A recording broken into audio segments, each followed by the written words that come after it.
to mark the beginning of the first Leader Insight session of the year 23-24. We have Mr. T. Nanda Kumar I.A.S, retired, former Secretary Agriculture and Food, Government of India, and former Chairman, NDDB. May I request President and Secretary to escort the Chief Guest to the dais. And also requesting the Program Chair, Mr. Hari Kumar, to join the dignitaries on the dais.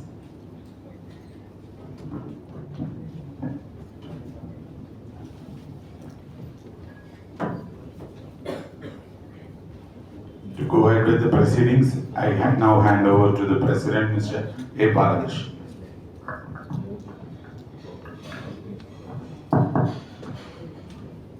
Let us have a silent prayer. Thank you.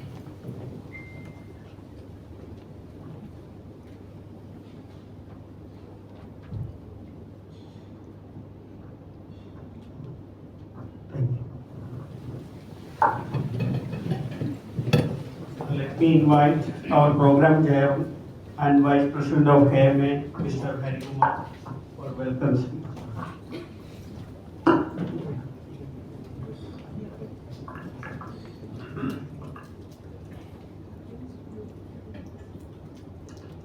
Speaker of today, Mr. Nanda Kumar I.A.S, President, Secretary, past President, MC colleagues, and dear friends.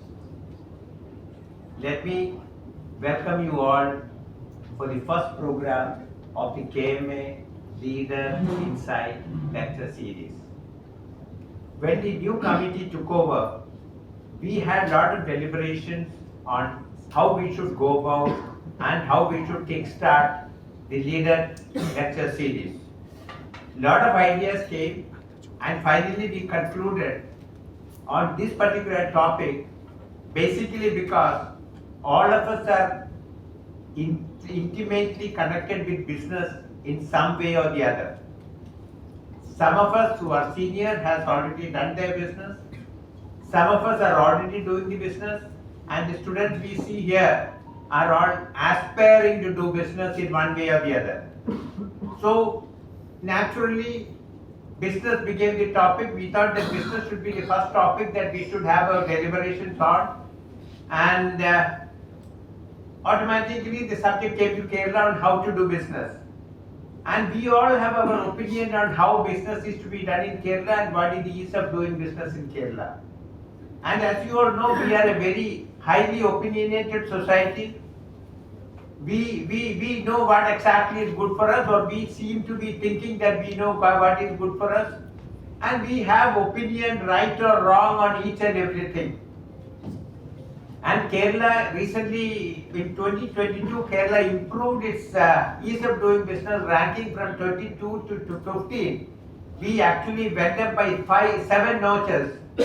But actually the mileage which otherwise the state would get, that if it had, assuming it had gone down from 15 to 16, probably that would have got more mileage than actually it got when the ranking went up from 22 to 15. When we talk about the business, we also know that the attitude of the society also has changed towards business. Earlier it was a very, very risk-averse society, but now families are ready to accept business as a profession. So the attitude of the business also has changed. And this also has a social perspective in the sense, see, otherwise people have a feeling that the opportunities are true also to some extent. There is a feeling that opportunities are coming down in the state. Youngsters want to move out of the state. And recently we only saw a paper advertisement where 7,000 students wanted to go abroad and study. And you all know how many of them are going to come back.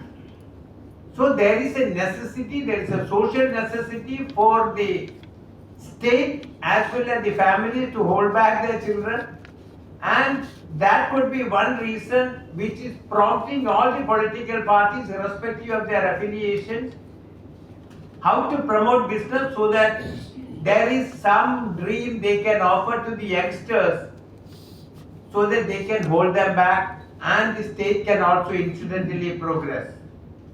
So when we thought about all this, we thought that this is the right team to kickstart the discussions of the current year. Having decided on the topic, we were wondering whom exactly to approach to lead the discussion, to lead the talk and to inaugurate this lecture series. And it had to be someone who has seen both sides. It had to be someone who has worked in the industry, or it had to be someone who has held senior positions in the industry. At the same time, it had to be someone who, from the other side, from a policy maker's side, has seen the business.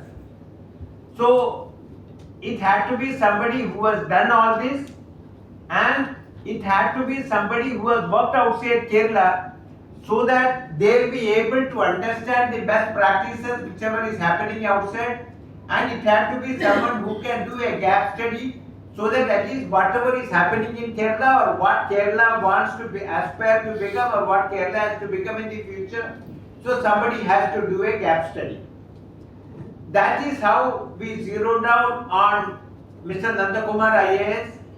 The credentials go on and on. I don't have to say, but for protocol's sake, I would just mention some of his achievements.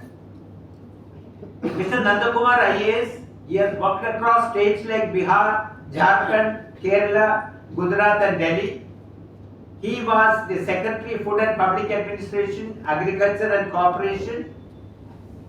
He has worked in Kerala as the Chairman of the Spices Board. He was also the Chairman of a company called Indian Immunological Limited. He turned around Spices Trading Corporation, and after he completed his tenure with the Government of India, he became the Chairman of NDDB. NDDB, as all of you must be knowing, was founded by Dr. Varghese Kurian, and it was basically formed to replicate the success of Amul, which was created to promote finance and support producer companies, basically to support the producer companies.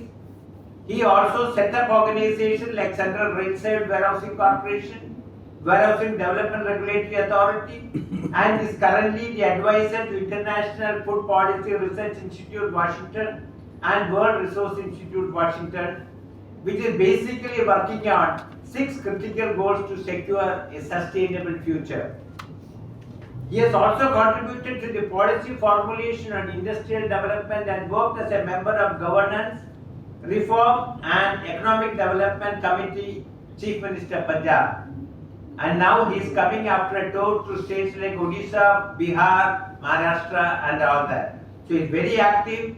He is aware about what is happening across many states. He knows where exactly we stand, because basically he was with the committee. He was with the committee which assisted the Kerala government in framing a ease of doing business report. So he knows where we are, he knows where we should be, and he knows how important ease of doing business is. And I throw open the floor to him. Before I throw open the floor to him, I would now request Sri Nambudripad to kindly welcome him with a bouquet. No? Okay, thank you. Let us hear from the leader himself, and he'll be doing a reality check on ease of doing business. Before that, I would now request the President to address, to give the presidential address.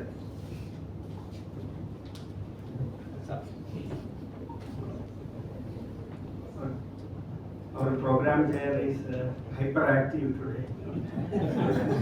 I'm sorry. Good evening, everyone, and respected guests, our program chair, secretary, my colleagues in the managing committee, dear friends of KMA and members of KMA. We just started this series, lecture series, fundamentally to create awareness and some kind of enlightenment from people who worked and who mastered in certain topics. As we mentioned in the inaugural session, one of the objectives is to create awareness Second is actually upskill our people. So these two things we will continue to do in this year. Now coming back to this particular topic, I would like to tell you we are apolitical. This is also a political topic. Every day we are reading in the newspaper on how business is failing because of our environment, etc. We are not going to discuss that. What is actually happening in India? India is a growing economy, probably the fastest growing economy in the world. And the entire world is actually rapidly aging except India. So we have large number of young population. At the same time, if you look into, just now we completed the income tax return filing. All of you have seen the data. The total number of people filed the income tax is 6 crores. 6 crores plus. What is the population of India? It is 140 crores. So that is where we are. Now again coming back to the data, up to 10 lakhs is 5.3 crores. So you are averaging, where are we now? So for your entire 140 crores people, 6 crores people filed the returns, of which less than 10 lakh is 5.3 crores. This is India. And from where we get wealth has to be generated by business, enterprises, government. If you look back from 2011 onwards the data, every year at least 5% on basis government employment is diminishing. So employment is coming from other business, private sector or public and private sector together or something like that. And so ease of doing business is an essential ingredient for growth. Otherwise, your job will be at cost. You won't get job. Your youngsters won't get job. We proudly say that we have around 30-40 crores of people which is at less than the age of 25. How are they going to live? And the another data is we need immediately at this point in time we need around 15 crores of people with the different skills, but we don't have. We have people but we don't have enough skill. So the environment is very complex. In a growing economy, this is to be addressed. So what we are trying to do is creating topic and creating awareness among our members, among the stakeholders. That is what we are trying to do. We are very small. When we talk about India, KMA is a very small entity. It is a molecular entity. However, this is something we all should understand. So there is no politics. This is reality. Number two is, on the other hand, if you look into the ease of doing business as a topic, if we are not supporting business, what is going to happen? What is the purpose of the business? Business is actually to create wealth, not only for the founder or owner or the shareholder. It is actually for the stakeholders. When a business is making profit, it will pay tax and it will have a GST involvement. And overall, the entire stakeholders will increase the share of the wealth, thereby the economy will grow. So therefore, two aspects. One is to feed the large number of the people of India. Second is the economic growth. For this, business is essential. Business, and India is known for MSME sector, family business, small business. Large number of people are employed by this sector. We have to give them wonderful environment, very good infrastructure, excellent people and skill, then only that will grow. With that, let me invite our honorable guest for his ease of doing business in Kerala, a reality check.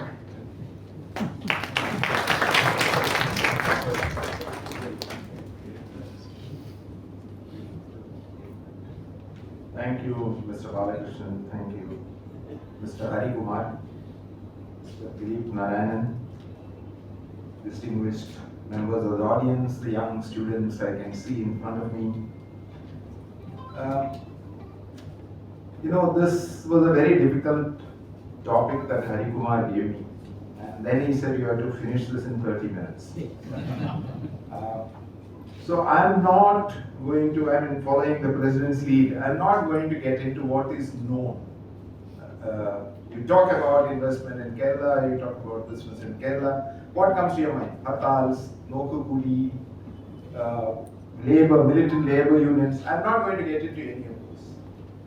I'm going to focus on one key issue, which is the regulatory environment that prevails in Kerala, which is a bit of a hard nut, can be a bit boring because it's in various rules and laws which can be used against you any time of the day. But before doing that, I just wanted to mention this narrative, since I lived outside for long, came back here.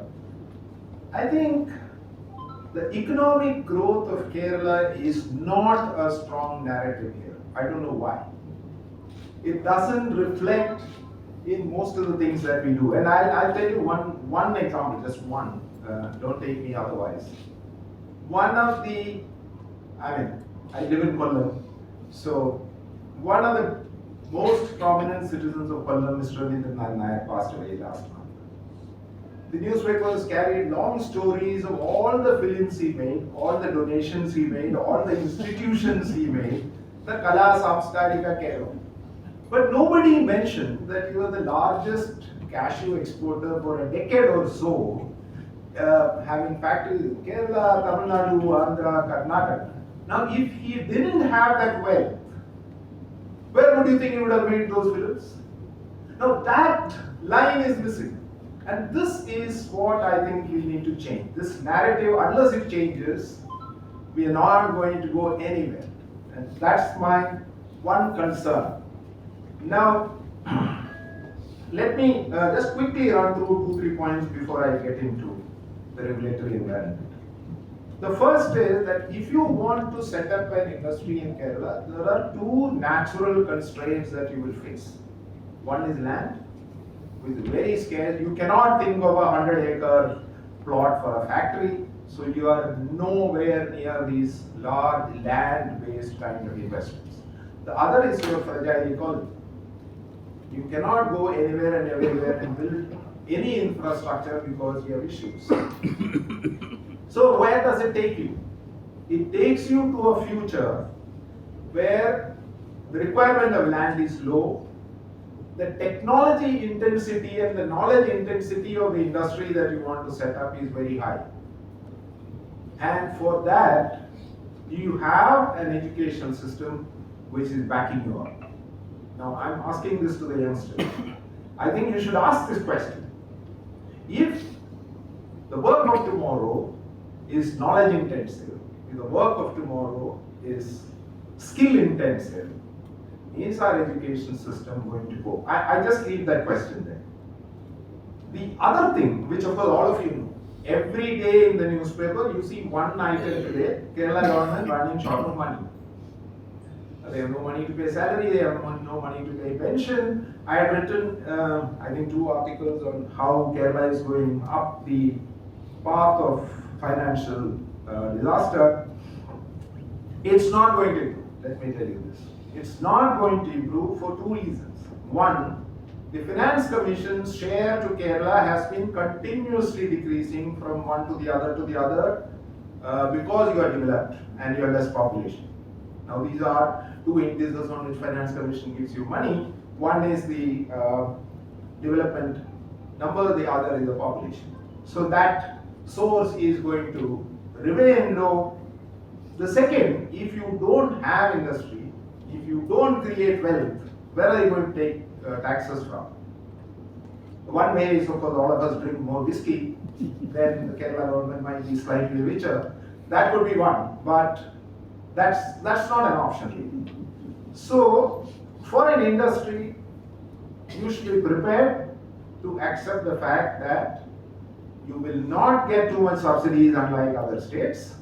You might not get too many tax concessions unlike other states. In fact, you might be paying more for the services like power, building, etc. So that's again a reality. So what is it then what we can change? Now, therefore, and of course the Kerala government is very happy announcing one welfare scheme per month for various reasons. And on the last count, there were I think 31 or 32 welfare funds, all of them with full-fledged chairman, with Innova cards or whatever, but not much on their website on what they've actually done. I'll come back to that. So let me now get back to Hari mentioned about the work we did in Punjab. Luckily, that was supported very strongly by the Chief Minister. So I'll tell you what it takes. Now, Punjab, we did a mapping. I think this is more for the students. And how do you do a mapping of difficulties in the business environment? You look at compliances, you look at registers, you look at offences with imprisonment terms, you look at offences without imprisonment terms, and this is roughly what you do in a map. And this map is about, typically Punjab, when you say Punjab, what do you think of? Automobile components. This is for an MSME which makes automobile components, one office, 2 factories. What are the type of compliances that they do? One MSME has 452 compliances in the year, 70 licenses, 50 labor registers, and 1,178 offences with imprisonment terms. Now, what happened in Punjab is, with one stroke, the Chief Minister removed all imprisonment terms, which we classified as low risk category. That's decision making.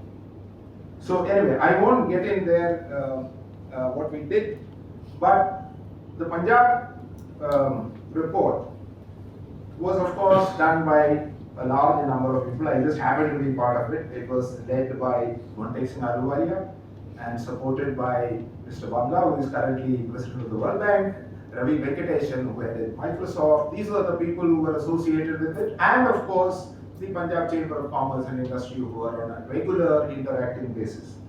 But in the Kerala report, I think some of us sat down and wrote during COVID times, but I don't think we got any of that support. Now, how do we go about doing this? We went about doing this. Now, if you look at the labor register, it's very interesting. Most of them, whoever runs an industry would know this. Most of them have about 10 to 13, 15 columns to fill up. And when you compare all these forms, the first 8 items are common, but you have to write in separate registers. Because it should be the name, identity number, father's name, address, Aadhaar number, whatever you do, whether it's ESI or something else. So this is the duplication that you do. And of course, I'll come back to imprisonment terms. For everything, they will say if you don't do this, the punishment is imprisonment of 3 months and a fine of 500 rupees. The other is, and this is what I think is very important, this is not political at all, I think any government should take this seriously, is the lower bureaucracy has a power mindset. My power, I don't want to give it to anyone, and it's as discretionary as it can go, it's better for me, it may not be good for you, but that's how most rules read, and this I will show you the examples. The third is that each department is an empire. Now, if you ask any Panchayat secretary, he will tell you, I have the stop power, the stop mill. That is his weapon. He can't create anything, but he can stop anything. Now, in that environment, it's extremely difficult to function. That's why people find it difficult. Then, of course, there are large number of welfare funds, each one with different set of rules. I think the recent one for Manrega employees or something has just come. The municipalities and panchayats are allowed to themselves because we believe in decentralized democracy. They can do whatever they want. I'll show you the rules where they really affect you. Now, I said it can be a bit boring. So I have to read some of the sections, then you will understand what I am talking about. We could look at only about 38 legislations and their corresponding rules because some of them are not available. Even there we thought there will be about 100 odd changes which are required. Now, I don't know whether you have read this or looked at this at any point. Yeah, I'll just read a few. I have a whole list. Probably that will be a 2-hour session. The Kerala Motor Transport Workers Payment of Fair Wages Act. Now, have you heard of this ever? If you run a bus. Now it says any employer who refuses to pay fair wages as provided in this act to any motor transport worker without reasonable cause. Now who determines reasonable cause? The labor inspector. On conviction, will be punishable with imprisonment for a term which may extend to 6 months or with fine which may extend to 500 rupees or with both. This exists till 1971. Now, this is more interesting. Kerala Agriculture Workers Act, 1974. Whosoever willfully refuses to produce on the demand of an inspector any register or any other document kept in pursuance of this act can be given imprisonment. Any register, any document. Now, a farmer with half an acre of land or a 1 acre of land, what is he supposed to keep? How will he register? I can read many of them like this. Now another thing, the Kerala Shops and Commercial Establishment Workers Welfare Act, same thing. If no other penalty is provided anywhere, then you will be imprisoned. Now, I don't know how many of you have a shops and establishment license. It's valid for 1 year according to me, right? Yeah. Yes. Why should it be 1 year? We made this to Mr. Naveen Patnaik. He made an amendment. Your license is valid unless it is cancelled or till you surrender. Period. Every year, why should you go to this office to renew your license? What is this new thing that will happen in 1 year? Now, why should these statutes exist in the book and then we talk about ease of doing business? I don't think we need to cut this at the root of what we are trying to do. Of course, Kerala, they say women can get employment, but if you read section 20, prohibition of women and persons below 17 years employment during night, most of you can't work. So that's again, with special permission and all that stuff. You come to municipalities or panchayats, this is roughly the same law. It says that where any factory causes, and read these, why I am saying this is that very often in the narrative on Kerala business environment, we miss the fine print. And missing the fine print is dangerous because if it stays in the statute, it can be used against you. And that's why I am for this removal. And this whole, I've been associated with economic reforms from 91, so I know this game. Where exactly can things go wrong? Where any factory causes, in the opinion of the village panchayat, nuisance by the reason of a particular kind of fuel used, or by reason of noise, or vibration created, or effluent discharged, or noxious odor, smoke, or dust emitted, the secretary may ask for abatement of such nuisance. However, if the secretary finds that the abatement of nuisance is impracticable, he can prohibit the working of the factory. This is the stopper. Panchayat secretary decides that you are creating a noise which is not acceptable to the panchayat. Done. Finished. Now, I think these time that some of these would go. And of course, there are some sections where we have seen that they have not even obeyed the Supreme Court order that relates to more about skin disease, etc. Now, about half a dozen sections in the Panchayat Act, all the powers are with the President, including the signature of the license. Now, no minister signs. My appointment letter in the I.A.S. was signed by an Undersecretary, not by the President of India. But Panchayat President must sign, because that's a power that has to be used.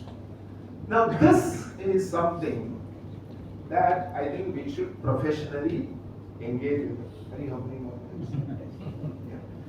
No, because I want to close it. Okay. Okay, I'll finish. Now, there is another great institution called the Electrical Inspectorate.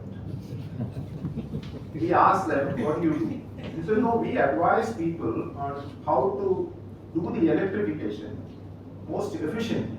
I said, do you mean to say that this private investor who putting crores of rupees doesn't know how to do this? No, sir, we approve the map.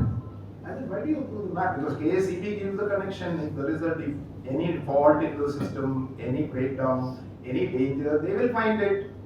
No, sir. It's something, and then we will charge them for every point we inspect. And that's the real story. That every point we inspect. Now, their rules are contrary to Central Electricity Authority rules. When we pointed this out, no reply. How can you have a rule which is not in consonance with the Central Electricity Authority? Now, another thing, I don't know how many of you have looked at this. There is a word called hazardous. It appears in different acts. But like Vishnu's Dashavtar, it has 10 different meanings in 10 different acts. The town and country planning called something hazardous, the pollution control board called something else, municipality is something else. There is no uniformity in the use of the word. So this can be used again, against whatever you are doing. Now, of course, I had written this interesting story about the factories rules, but Factories Act is now undergoing an amendment in the central level about the spittoons being provided and the labor inspector. So I asked the industries minister, what is your call on this? He said, look, you can interpret it as, the provision for people to spit somewhere. I said, yes. Your priority for Kerala is food processing. You will have 20 spittoons in the processing area, right? And which guy is going to buy it from? Tell me. Now this, even the mindset that is ridiculous, let's change it, I think it has to come from probably outside. Well, some interesting, since it is post 6 p.m., I think I am entitled to say this, is from the excise commissioner's rules. I did this very strange because anybody who knows law would not agree with such a provision, but anyway, it is there. It says the commissioner may impose a fine of rupees 3 lakhs on any person or a company for violation by way of reconstitution of the partnership or the company. So, if Taj Hotel has a bar license and their board changes, the excise commissioner has not given prior permission, therefore he will fine them 3 lakhs. You just say any change in the license, please pay for 3 lakhs and get it amended. You want the money, take it. There are honest ways of taking it. Why do you go through this convoluted route of saying it's a violation, then I will rectify? I just don't understand it. But anyway, that's just a sample. I could have gone on and on and on. The problem is this. You forget to keep a register. The labor inspector or whichever inspector, electrical or whatever, wants to harass you. He can prosecute you. The moment he prosecutes you, you have to go to the court. Then, of course, ultimately you will pay 500 rupees fine and come out. There's nothing more that is going to happen. But it will take you a year and a half to do whatever you have to appear and all that. So what we have suggested to Punjab, which they have accepted, is that wherever there is no harm to either a human being or major harm to environment, etc., have a penalty. If you don't pay income tax, what happens? You pay interest and penalty, right? Now the biggest law in this country, which most of us, the maximum money getting into the government, you pay penalty. Why can't you have a system of just simple penalty? You don't maintain this register, pay 500 rupees, 600 rupees, 2000 rupees, remove this imprisonment. What is your obsession with sending every industrialist to jail or threatening him with it? I just don't understand the logic, the administrative or even the business logic. And this is my main argument before you, and I'll come back to what you should do about this. But let me quote 2 more things before I get into the end part of my speech. Now, the way we have passed legislation, how many of us read it seriously? It gets passed in the assembly, fine, it's become an act, it has come. Now I read, I'll just mention one and read the other. One is called the Paddy and Wetlands Preservation Act 2008. Have you heard this? Those who are from Kuttanad or Palakkad would know. I'm from Palakkad, so I know. This is about that you cannot convert paddy and wetlands into anything else. I can understand if you say agricultural land becoming commercial or industrial needs a permission of the government. But if I want to cultivate brinjal instead of paddy, why should I have a permission? And the permission is very interesting. There are some 5 or 6 layers of committees. Now each fellow has to say yes. Panchayat, then Tehsildar, then collector, then some other committee. So basically, you won't get permission. Now if you don't get permission, and if you don't cultivate paddy, you will be directed to cultivate paddy. If you don't do that, they will ask the panchayat to cultivate your field. And if the panchayat also refuses, it can give it to somebody else.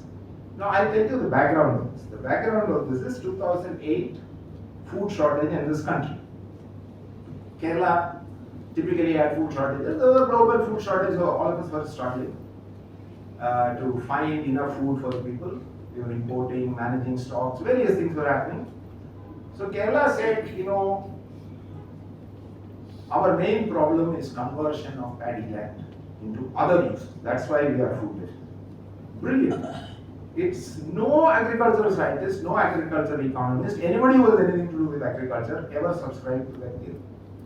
Because Kerala, we know what the land is, we know what the productivity is. Now I'm sure all of you who hear the TV, I don't hear TV, but I hear it once in a while here and there. This is a common thing I hear very well. Now as ex-food secretary, as agriculture secretary, I know that Kerala consumes 4 million tons of rice. It produces 500,000. So which Ariyaharam are you eating? And to increase 500,000 to 4 million, you have brought this law. And after 10 years, 2008 today, more than 12 years, where are you? You increased by about 3%, which is lower than the national average. So why do you have this kind of legislation? It's a question that we need to ask as honest citizens of this country. Now, the last law I want to read is more interesting. I'm really surprised how these things get through the law department and various other departments. This is about agricultural Farmers Welfare Fund Act. Has anyone seen this act anywhere? There is a board also called the Farmers Welfare Fund Board located somewhere in Thrissur. It is, I think, 2019, so it's not very old.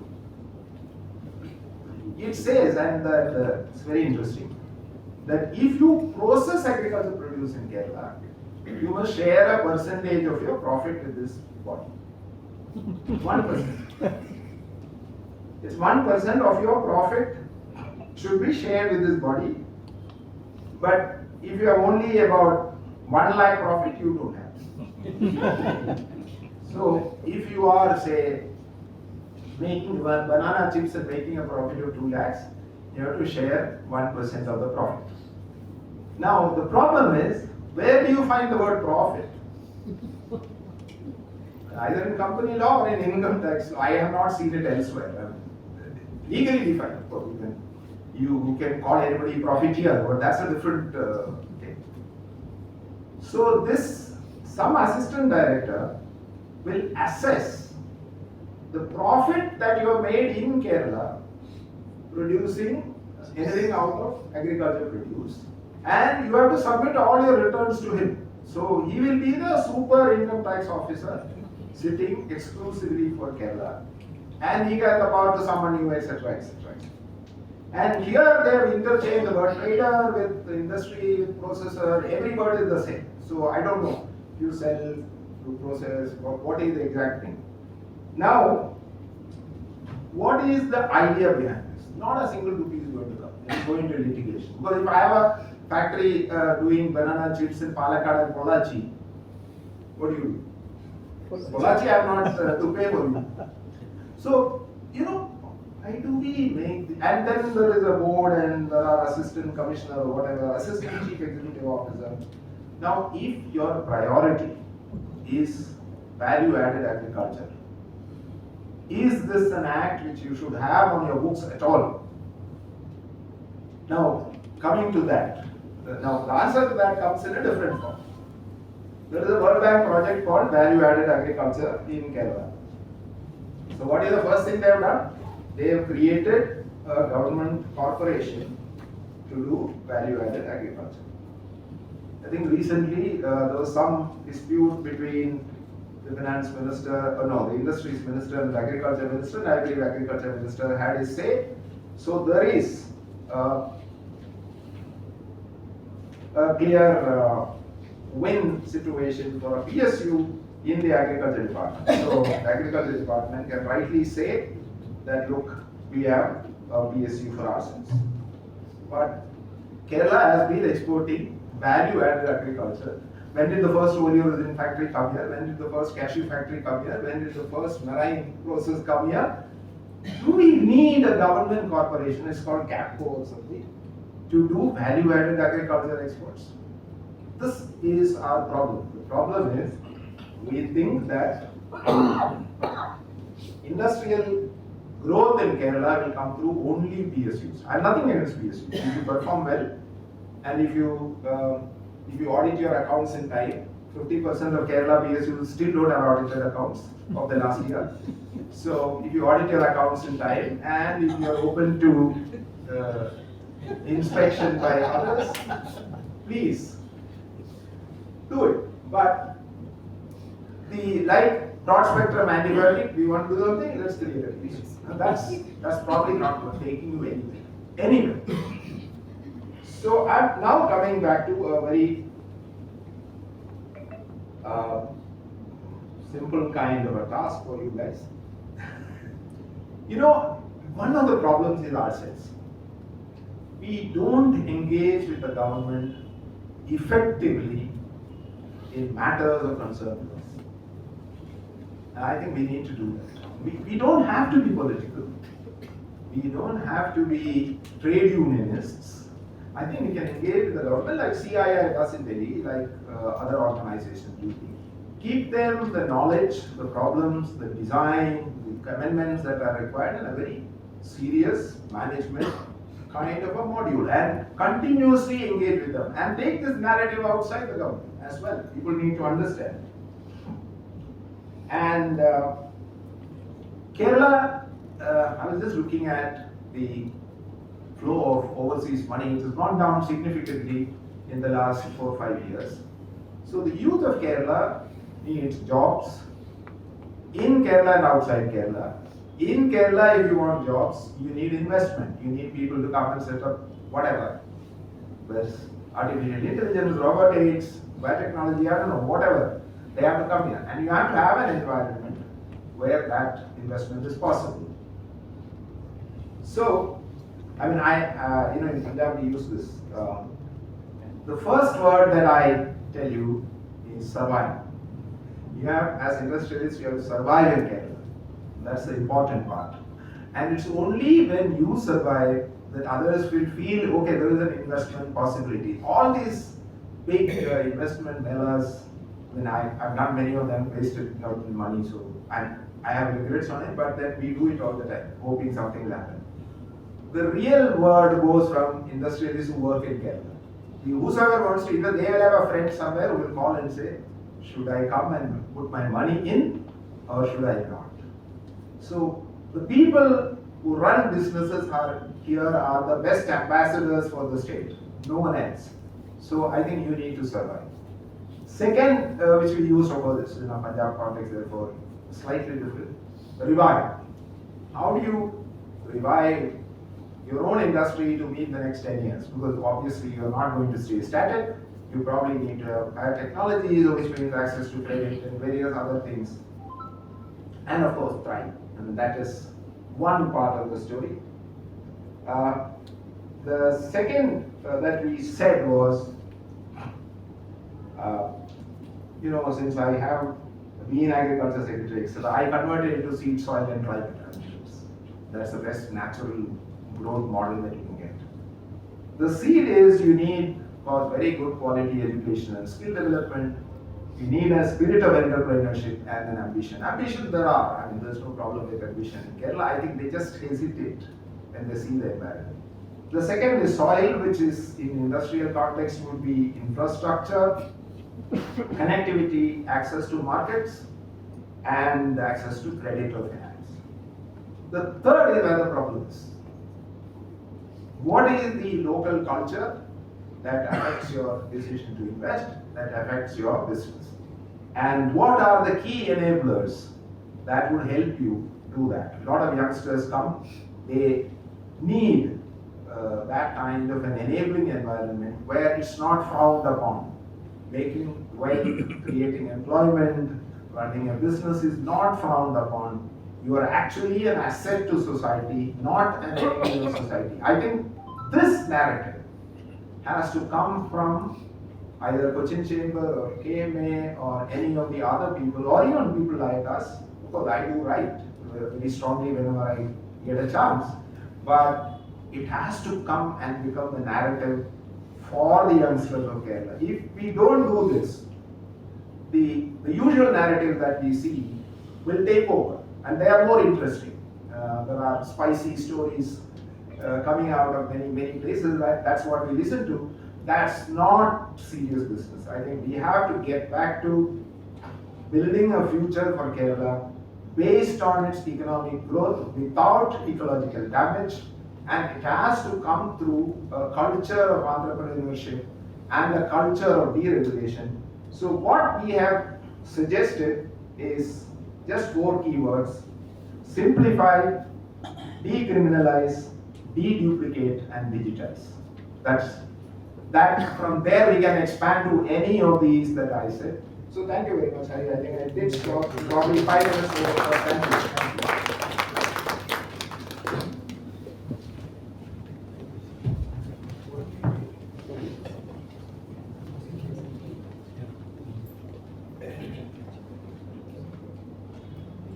Now the floor is open for a few questions. Sir, may I? Yeah. Sir, next slide. Sir, this is with regard to a general question that often all the laws are made for citizens, and the person suffering the most are also citizens. So when can we see the accountability on the government side that what you promise or what are meant to be welfare schemes which are launched? So as you stated, so many schemes are launched for the promotion of entrepreneurs, but then nothing is happening on the ground. So can we expect something accountability from government side, or can there be a possibility in future that we as citizens will be able to take them to, on the punitive side? No, I would split that into 2 parts. One is the promises they make, the schemes they do. That's not legally backed up. It's a government scheme. It can fail. So you can hold them accountable in whichever forum that you get them, in assembly if they do answer questions, don't walk out, etc. That's a different story. Or in the elections, that is where you make them accountable. But what I'm saying is, when you pass a law, I think there is not adequate consultation with stakeholders. Now, every person who is affected by a law has to be consulted, and it has to be in the larger public interest.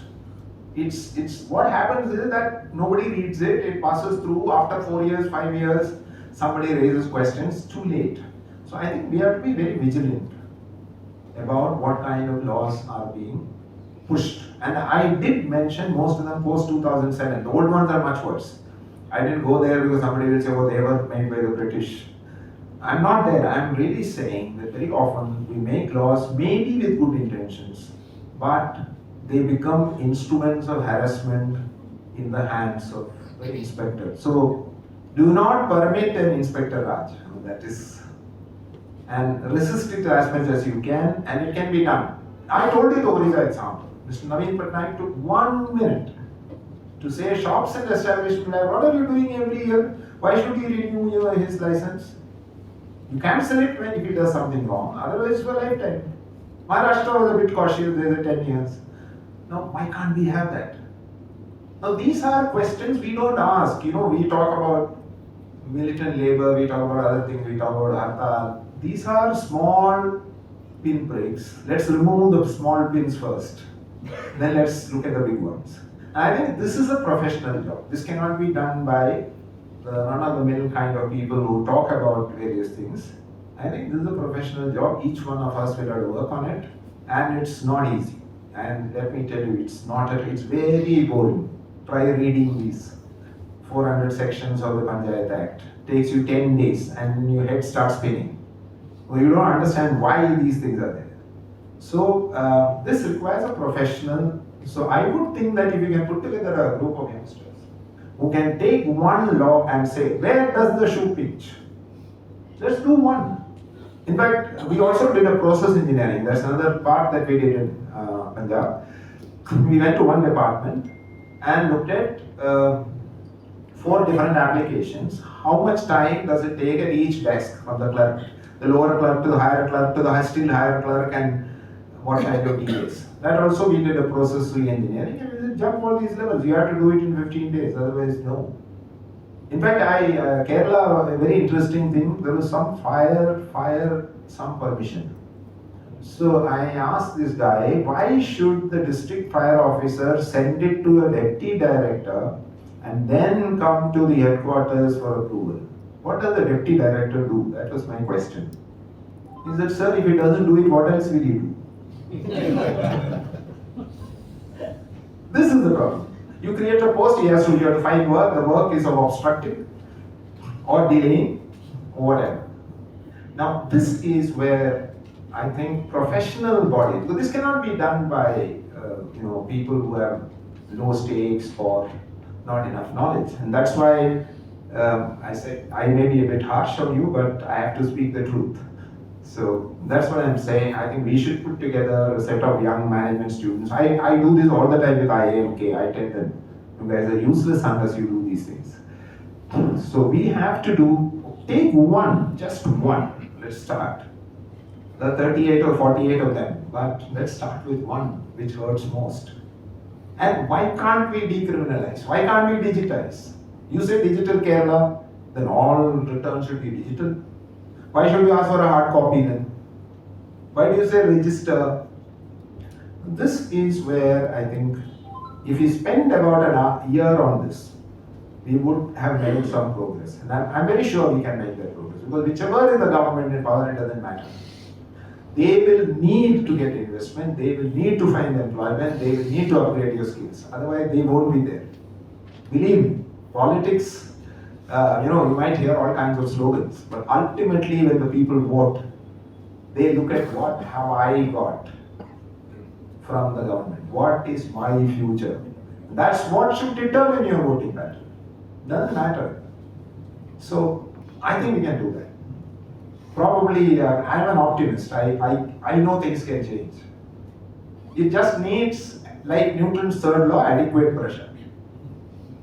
And the pressure applied at the correct point in time with the specific kind of instruments that you have.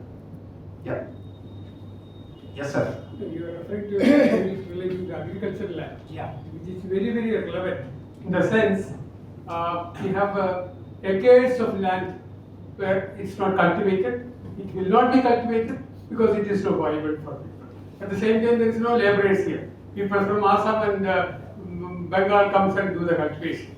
At the same time, government is totally not doing anything proactive to convert the land into residential places or something like what you mentioned about conversion to some other crop, etc. So this is at least one area where at least we are in the name of agriculture. Agriculture is treated as a holy cow. At the same time, nobody is interested in agriculture, including the government, including the people, everybody.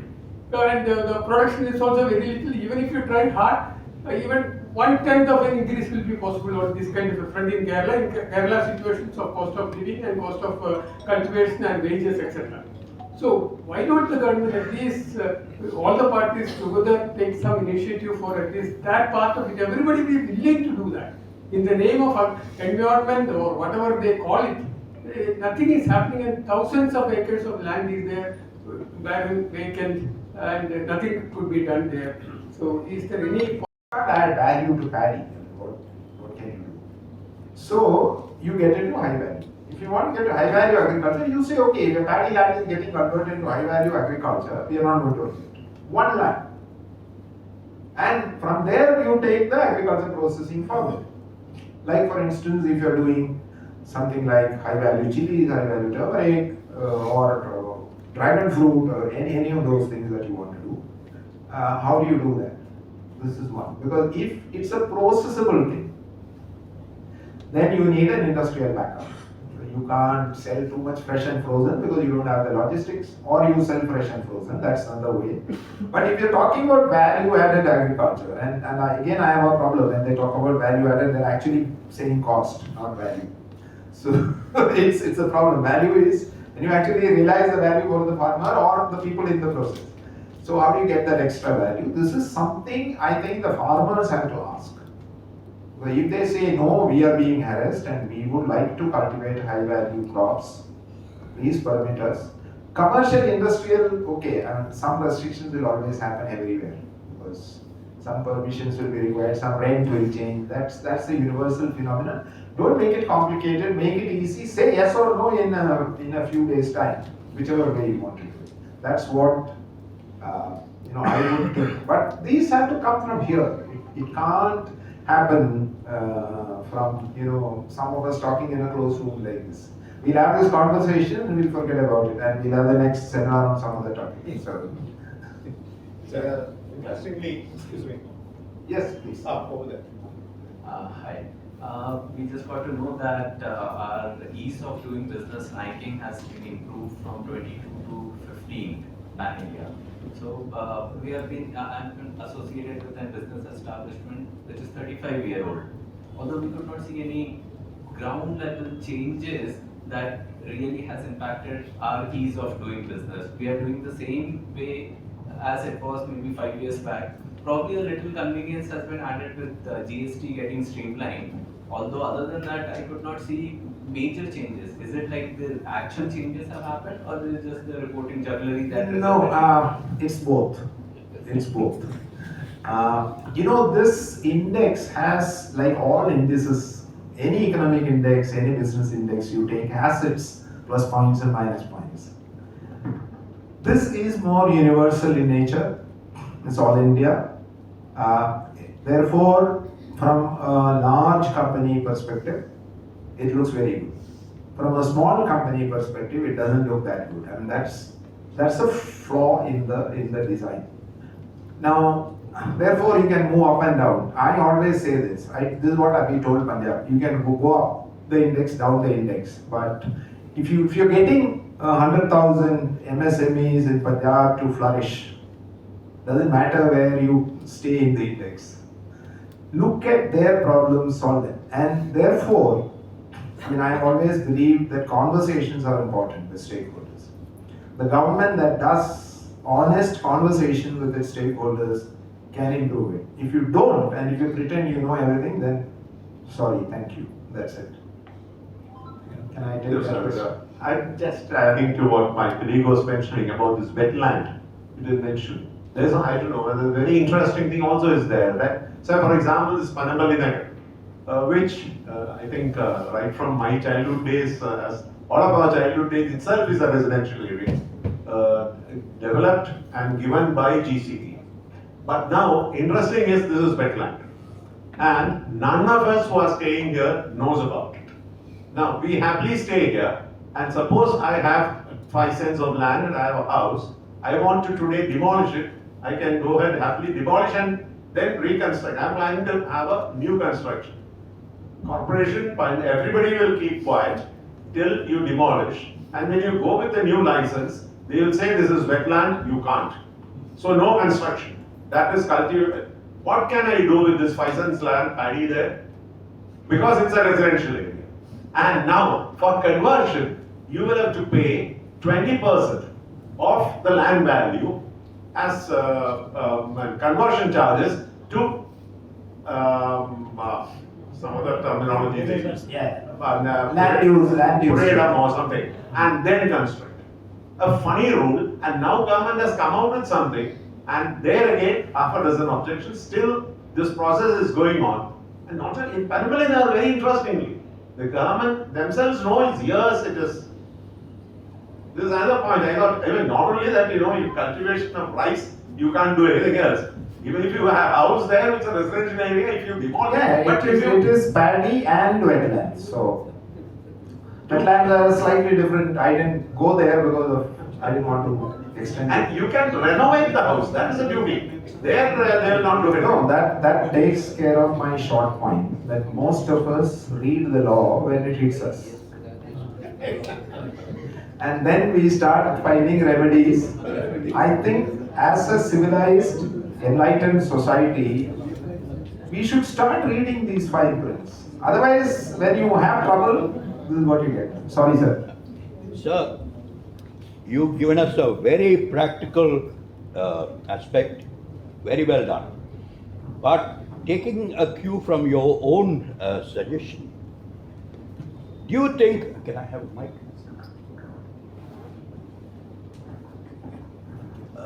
Do you think it is worthwhile having a frequent interaction by the government with various stakeholders, industry, agriculture, catch all the trade union fellows, and also the people in power? Thrash out these points. Maybe some of it might get solved, maybe it might take some. One thing I learned from Mr. Modi when he was Chief Minister of Gujarat was that he used to have frequent interactions with the various industries, and then they would focus. Look, these are the areas we should improve. Then they would send delegations, etc. But that's an advanced stage where many of these problems don't exist. But here we are to solve some of these very critical things. It cannot be done by you or me talking alone. It has to be a group of various segments, industries, etc. And also the theme of it should be employment for our next generation. You see, only a theme like that would really challenge and people would be committed to it. This is my basic view as an individual. I may be totally wrong, but I felt I should share some of these thoughts with you. I do agree with you, but the problem as I see it, the government may not take too much initiative, unless it's a very, like I saw that with Captain Amarinder Singh, I see this with Naveen Patnaik, I see that with Mr. Modi in Gujarat. But I see that very much in Tamil Nadu and Telangana. Now that's where they've realized that economic growth is very important for the state, both for a revenue perspective and an employment perspective. Because they don't have money, what welfare schemes? No salary, no pension, and then you talk welfare is not going to make any sense. So since that may not be forthcoming, one way of doing it is like say KMA picks up one or two issues, have this dialogue going for 6 months. Where does the labor procedural issues hurt us? Let's not get into the politics of low wages, high wages, etc. They may not want to listen. These are registers, compliances, returns, prosecutions. Please remove them. I think we can engage. Let's take the low-hanging fruit first, remove them from the scene, and then we can take the bigger ones. Otherwise, Kerala is going to be left out. It's good. We have done very well in HDI. We are still a state which all of us are proud of on infant mortality or whatever, education or literacy or whatever. But on economic growth and ease of doing business, I don't think we are in the first 10 at all. So if that doesn't happen, then some of your welfare itself will get a hit. You will see this happening slowly. Your public transport is already, under severe pressure. Other things, maybe healthcare, schools, many of them will go under pressure. And you can't keep on borrowing, and you can't keep telling the center that I will violate the FRBM Act and borrow more than 3.5% of the GDP. That's not going to happen. So it's very, very important, you said rightly so, employment, your own revenue, your own survival, and the survival of the people here requires a non-interfering, enabling bureaucracy. Let's start with that. One line, non-interfering, enabling bureaucracy. Let the politicians stay for some time outside the circle. Let's clean up the inner circle. That's just a strategic thinking. Nothing. You can disagree with me, but I would do it this way. Yep.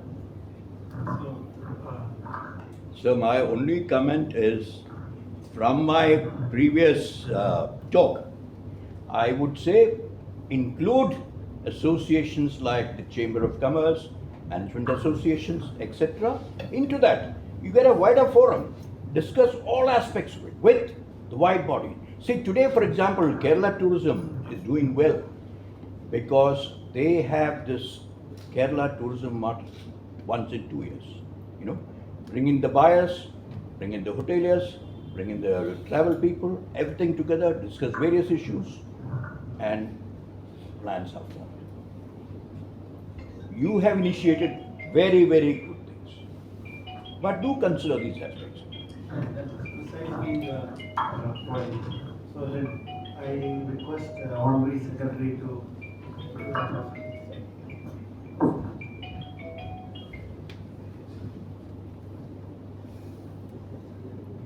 Good evening, respected President, Chief Guest, and my dear friends. Chief Guest has mentioned about the right amount of pressure as per the Newton's law.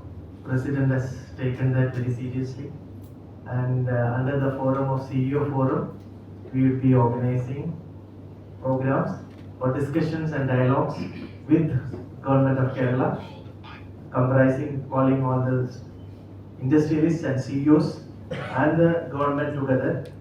We will be in touch with you also to facilitate, and maybe perhaps like you said, we'll take one issue at a time and have a dialogue on that.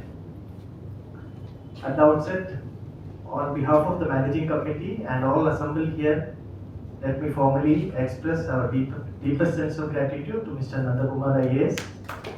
for joining us and sharing his thoughts. May I request past President Mr. Namboodiripad to hand over a memento to our Chief Guest. It is there. It is there.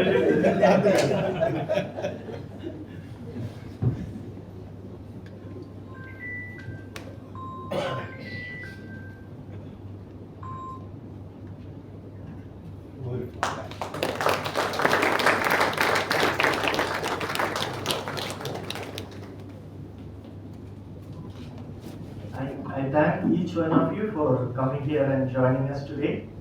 And the next program would be on 23rd of August. Another lecture by, under this Leadership Insight, Mr. Ajit Sundaresh is the CFO of iconic Wells Fargo Bank. He will be joining us on 23rd August. It's a Wednesday at 5:30 p.m. Please do join, save the date. And we are, as part of our CSR initiative, KMA would be distributing educational scholarship to meritorious students. Scholarship chair, Mr. Deepak Osani is here. If you know anyone, please do get in touch with him. We'll be starting the formal process of accepting applications and distribution soon. Thank you once again. Thank you all for your time. Have a nice day.